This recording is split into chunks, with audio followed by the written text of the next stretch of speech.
température battue hier dans le sud de la France, vous vous en êtes sûrement rendu compte. Du beau temps, ça c'est une question de point de vue. 22 départements sont en alerte sécheresse, un manque d'eau qui fragilise nos forêts. C'est le choix de la rédaction d'Europe 1 ce matin en partenariat avec Le Pèlerin.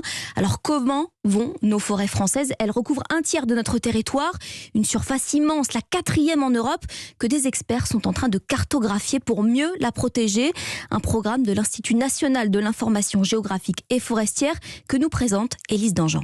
Depuis déjà un an, les 3 avions de l'IGN quadrillent la France, équipés de leur lidar haute densité, une technologie qui a remplacé la photographie aérienne. Ce laser permet d'identifier tout ce qui se trouve au sol de façon très fine.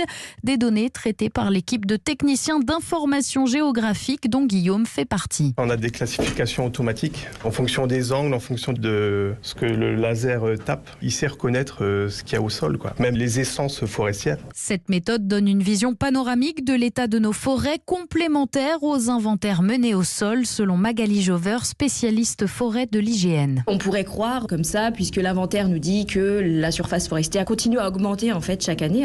Elle couvre 31% du territoire national. On pourrait se dire comme ça que la forêt va bien. Or, c'est pas le cas.